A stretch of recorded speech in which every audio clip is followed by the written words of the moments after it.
This is a example of some photos I took in the Central Texas area from the time I first got my camera about a year or so ago. These are some earlier pictures, so they're not as good as pictures I take now, in my opinion. An example of someone who went from knowing absolutely nothing about photography to become someone who still knows absolutely nothing about photography, but my pictures have gotten better. These pictures aren't bad, but I'll explain some. It just shows an area in general.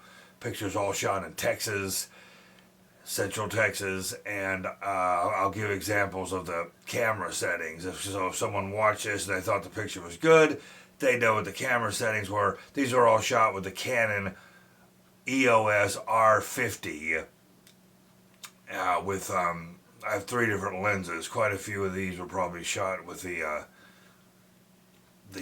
50 millimeter lens, the 1.8, which seems to be the no-brainer great lens for this camera and lots of other cameras too. So I will begin now.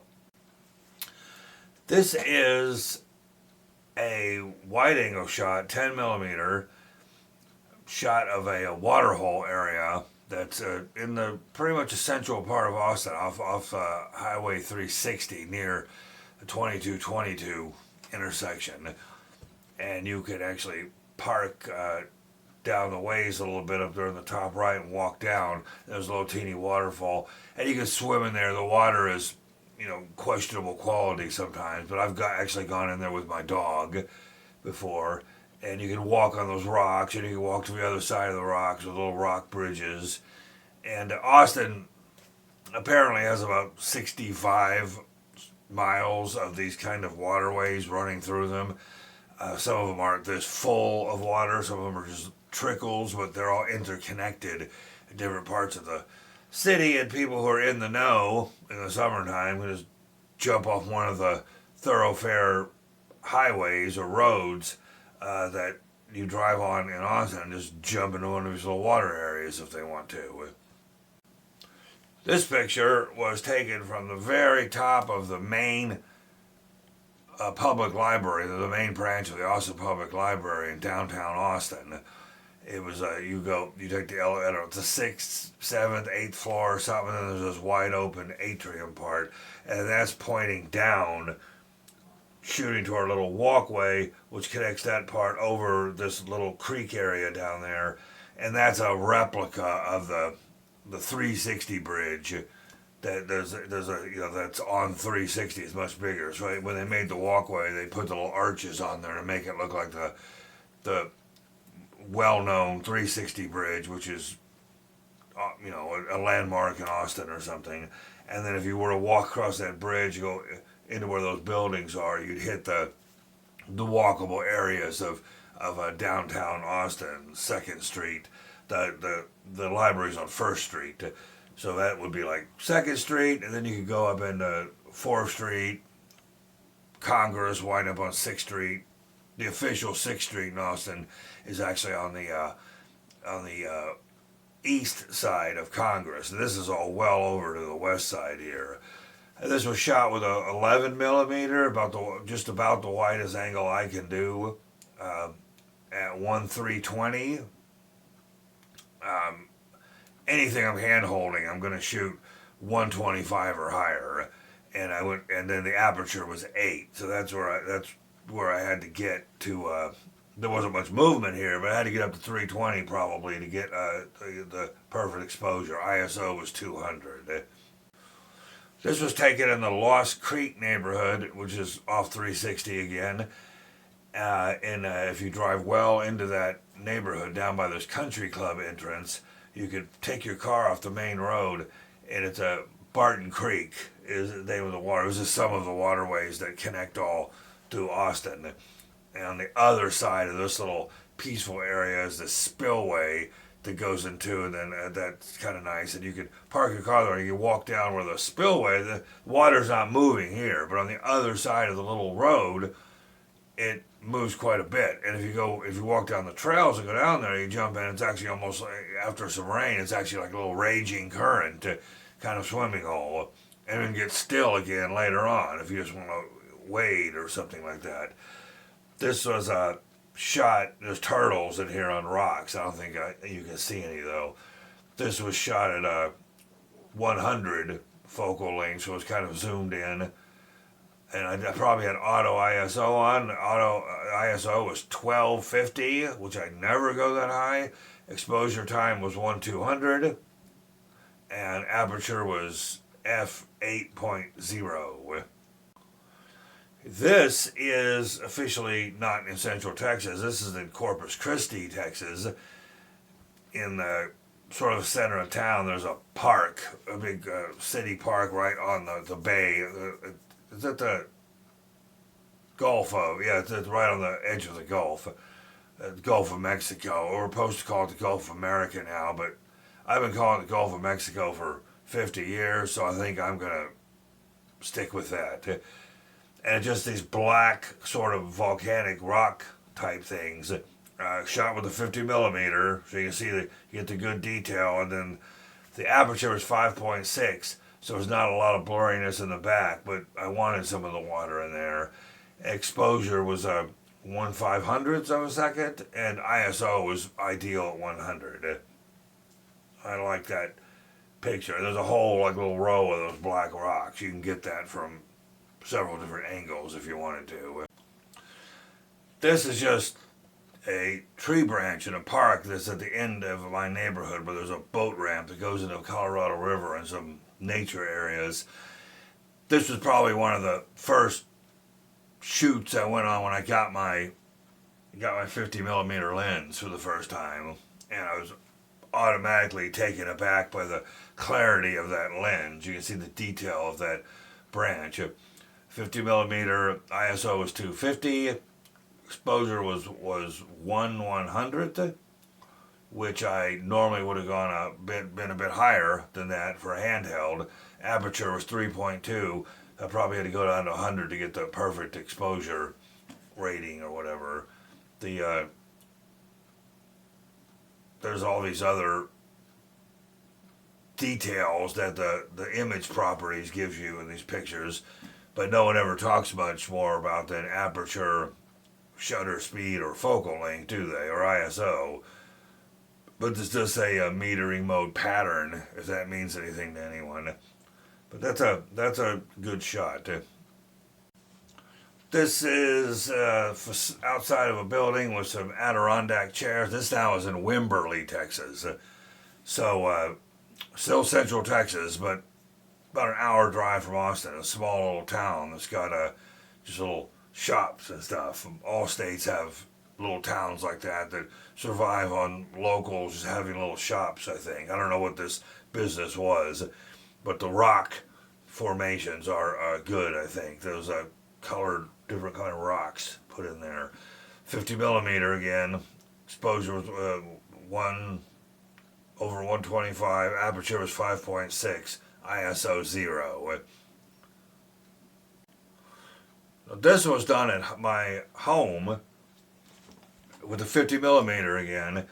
The detail's good. The little ribbon, it's one of those chocolate Easter bunny things you get. You take off that gold wrapping, there's chocolate in it. I think this one probably met its demise and has been eaten since then.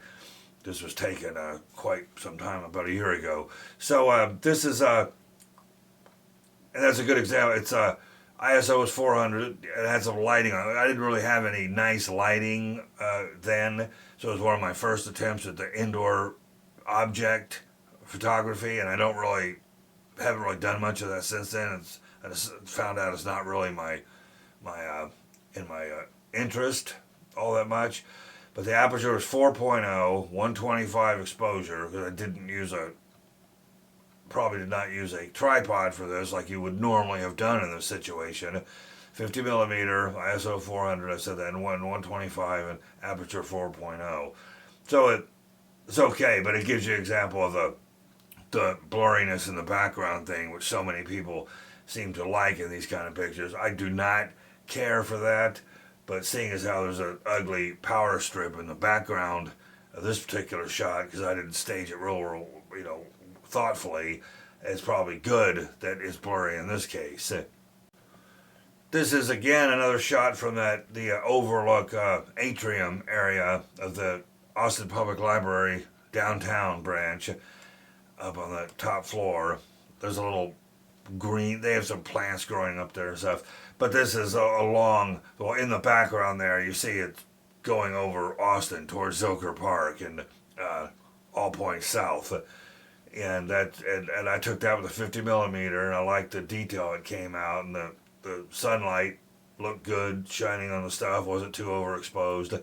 ISO was 100, exposure was 1/100, which is a little low for me, and aperture was 5.6. So that's an interesting picture. You can only see that if you were in Austin, Texas, and on the top floor of the library. Amazing. This is using the 50 millimeter 160 exposure, 8.0 ISO 100. It's just an alleyway in downtown Austin that near the Caritas, which is the Monday through Friday soup kitchen. Actually, it's here. We were down there volunteering one day, and I don't get downtown much. It was like, whenever I have a chance to go downtown, I'm going to take my camera, and I walked around after our volunteer shift was over and got some pictures in the alleyway, and this one turned out okay. The 50 millimeter did a good job there, I think. And this is my dog, my Australian Kelpie breed of dog. And this was down at another one of the waterfalls called Link Falls in the Bull Creek area. So this was 50 millimeter again. Exposure was 200. I had it up a little bit because she could have moved at any time. Aperture was 2.8. ISO was 200. And there's quite a bit of background blur there because at the 2.8 setting with the nice detail of her head.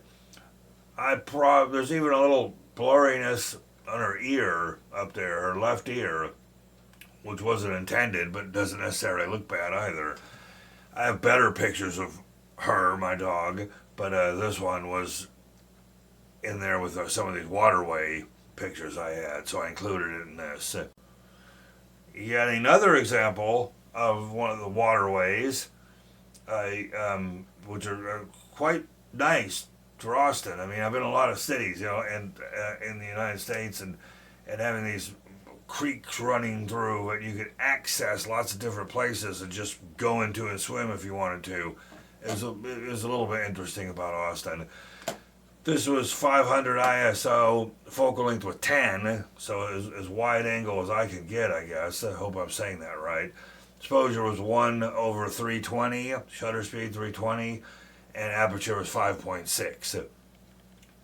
And I always have a tendency to go, if I'm doing these photo shoots, to be out there way too early in the morning when I don't have a lot of light, and that affects some of these settings.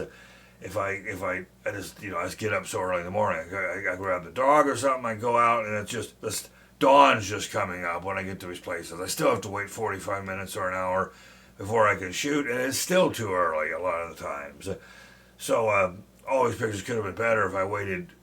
That's supposed to be the golden hour or whatever, first few hours after sunrise, but I need, around here, I need about 2 hours after sunrise, and the sun might peek out over these hills around there, and then it probably would look better, but it's not too bad.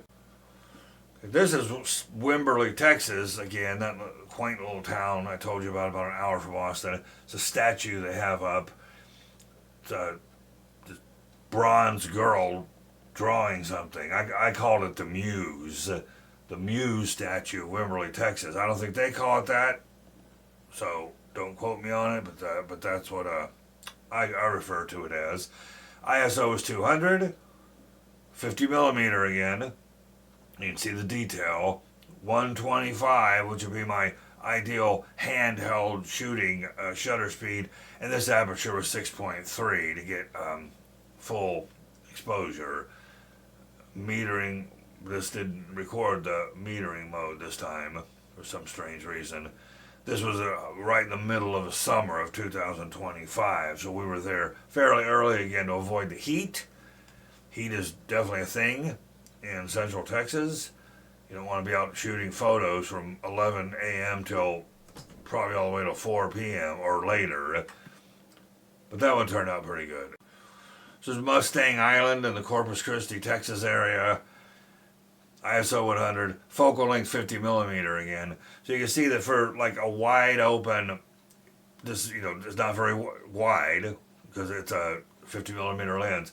So for a nature scene, it doesn't have a lot of detail in the forefront and stuff. Maybe the 50 millimeter isn't the best choice, but you can certainly get an okay picture.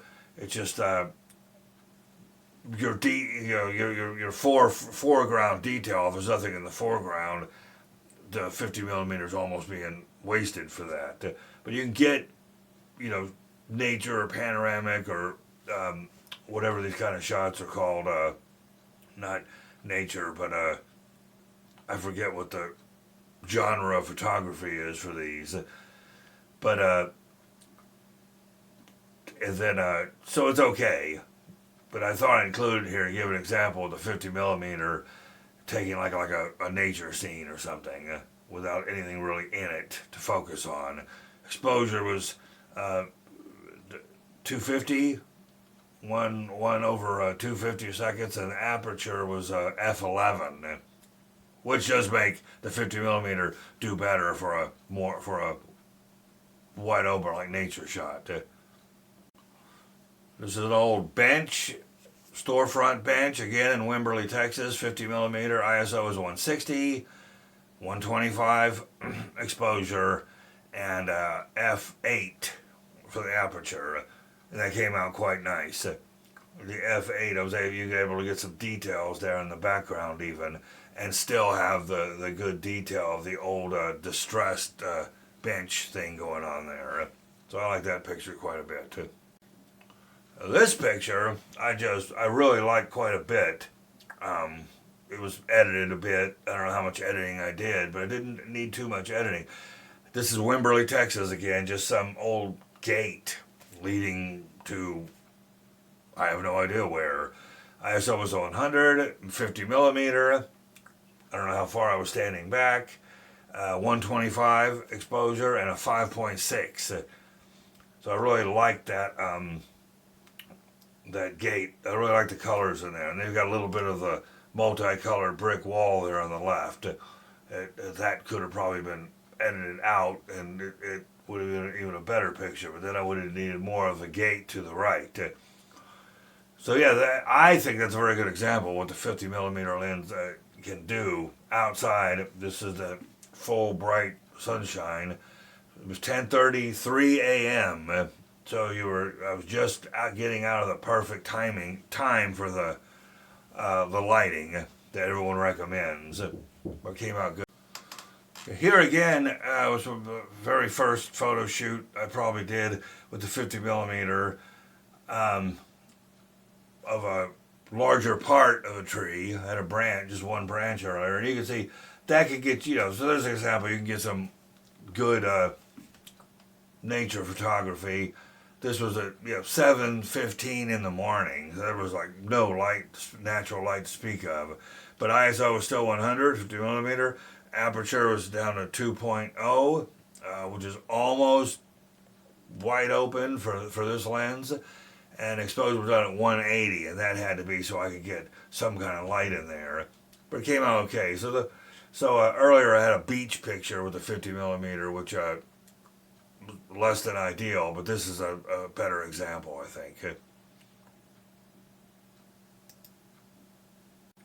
So another example of my first attempts at indoor photography with no special light. This is one of my cats, my Balinese, commonly referred to as a Siamese, but if they're long-haired Siamese, they're not Siamese, they're Balinese. Put that in your knowledge noodle. So this was the 50 millimeter again. So I got the good detail in the background at 1.8, which I had to do to get enough there. I had no studio lights or anything shining in front of the cat, so I had to turn everything up. 125 to take care of any movement, and ISO's all the way up to 3200. So yeah, that's brutal. I didn't see a whole lot. There is some graininess in there, but you mostly only see it in the background area. So it's kind of like, who cares if a blurry background has some noise in it? That's not nearly as important. But now, of course, if I were doing this kind of photography, if you get the cat to sit still, I'd have front lights and tungsten light settings and all this other stuff that I have since then purchased.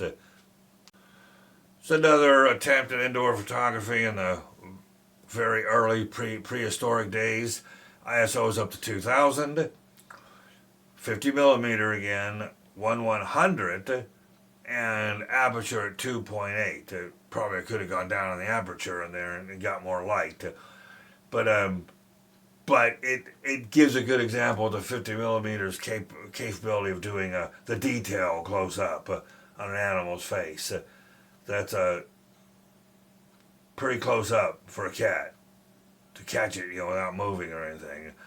It's dark. It's underexposed. I get all that, but I think it's a great picture. Mainly because it shows the clarity of the 50 millimeter lens. You can see the whiskers in the forefront and the whole face, and then the whiskers on the left side of the cat's face are a little bit more blurry. So all in all, a pretty good effect. And that is the last picture. I think that was 18 total of early days of photography.